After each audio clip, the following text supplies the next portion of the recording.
दोस्तों इस वीडियो में हम लोग देखेंगे जानेंगे इस तरह के वेल्डिंग मशीन अगर खराब हो जाता है तो इसे कैसे रिपेयर करते हैं।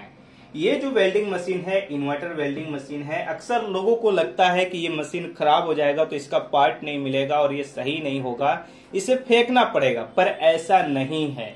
इसे कैसे सही कर सकते हैं, अगर खराब होता है तो रिपेयर कर सकते हैं। इस वीडियो में हम आपको दिखाएंगे, बताएंगे।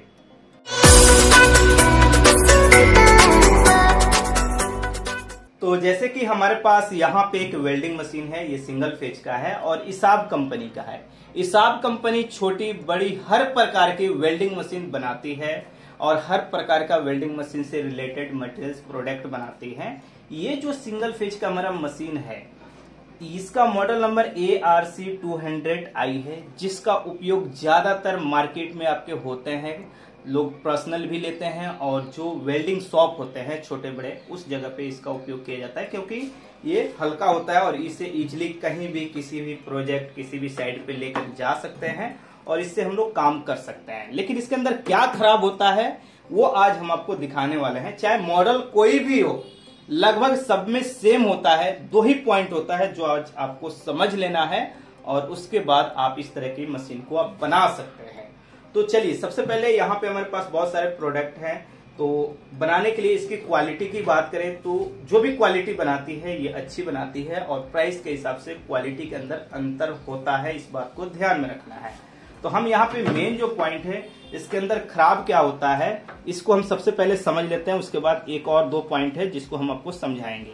तो जैसे ये बॉडी का स्क्रू है, अब बॉडी स्क्रू जो है इसे हमें खोलना होगा, उसके बाद हम इसके अंदर आपको दिखा सकते हैं कि क्या है कैसा है और इसके अंदर कहाँ पे क्या लगा है और क्या खराब होता है। तो चलिए हम स्क्रू को फटाफट यहाँ पे खोल लेते हैं और उसके बाद हम आपको दिखाते हैं। तो जैसे कि वेल्डिंग मशीन खोलने के बाद कुछ इस तरह से आपको लुक दिखाई दे रहा है इसके अंदर का। सबसे पहले सिंपल वे, अगर आपको बिल्कुल नॉलेज नहीं है और पहली बार आप रिपेयर करने जा रहे हैं तो हम आपको बता रहे हैं, या आप पहले से रिपेयर कर रहे हैं और प्रॉब्लम आ रहा है कभी भी, तो क्या चीज आपको देखना चाहिए। यहाँ पे 3 पार्ट में आपको सबसे पहले समझना है। सबसे पहला पार्ट जो होता है मेन ना, ये आपका main power supply input line यहाँ पे इनपुट हुआ है, तो ये स्विच के बाद कहाँ पे वायर जा रहा है। जैसे यहाँ पे इनपुट हुआ है और ये आउटपुट हो रहा है और ये आया है यहाँ पे। ये जो है ना पावर सप्लाई आपका कार्ड है, AC से DC में ये कन्वर्ट करता है। सबसे ज्यादा खराब इसी के अंदर होता है कि ये आपका उड़ जाएगा और इसके अंदर एक दो और पार्ट है और ये नॉर्मली मार्केट के अंदर आपको मिल जाते हैं। चाहे आप किसी भी मशीन को आप ले रहे हैं तो लगभग सबका सेम रहता है और ये पार्ट आपको आपके इलेक्ट्रॉनिक शॉप जो है वहाँ पे मिल जाते हैं और इसे आप चेंज करके रिपेयर कर सकते हैं। सबसे ज़्यादा खराब ये होता है, ठीक है। 1 पार्ट और सेकेंड पार्ट ये है, इसका मदरबोर्ड कहें मेन बोर्ड कहें, सेकेंड पार्ट यही होता है। जो इसमें सबसे बड़ी पॉइंट ये है कि आपको इस चीज़ को कंपनी से ही खरीदना होगा। रिपेयर अगर आप करना चाहते हैं तो करेंगे, पर कुछ ही कंडीशन में, कि यहाँ से जैसे कि क्या होता है इसके अंदर ये AC इनपुट हुआ, DC आउटपुट किया, ये जैसे DC आउटपुट किया, तो आप यहाँ से देख सकते हैं कि कोई चीज़ आसपास में जला है तो आप उसे चेंज कर देंगे, या जैसे इसका ट्रांजिस्टर है उड़ गया है तो आप इसे चेंज कर लेंगे। लेकिन बहुत से केस में यही होता है कि ये चेंज नहीं होता है और इसे आप डायरेक्ट काट ही लेंगे, यानी रिपेयर नहीं कर सकते हैं। और यहाँ पे बात कर लें कि ये कितने का पड़ता है और ये मिलता है, तो इसाब कंपनी का तो आपको मिल जाएगा। ये जो ब्रांड है आपकी इसाब, ये कंपनी खुद पार्ट को बनाता है, कार्ड ही पार्ट बोले तो हम यहाँ पे कार्ड की बात कर रहे हैं। हर मशीन का हर मॉडल का कार्ड बनता है और आपको मिल जाता है। अगर इस मशीन की बात करें प्राइस की तो लगभग आपको 12,000 रुपये से लेकर 15,000 रुपये तक ये मिल जाएगा मार्केट में। अलग अलग जगह पे अलग अलग प्राइस होगा। फुल मशीन की बात कर रहे हैं, लेकिन कार्ड जब आप परचेज करने जाएंगे तो लगभग 4,000 रुपये में आपको ये मिल सकता है एवरेज, ठीक है। तो 4,000 रुपये में बिल्कुल आपका मशीन न्यू हो जाएगा और ये काम करेगा, कोई भी प्रॉब्लम नहीं होगा, ठीक है। एक और इसके अंदर पार्ट है आपका ये डिस्प्ले वाला, ये डिस्प्ले का आपका कार्ड है और स्विच का, जैसे ये जो स्विच है और ये जैसे कि इंडिकेटर है, इसलिए हम डिस्प्ले इसका बोल रहे हैं।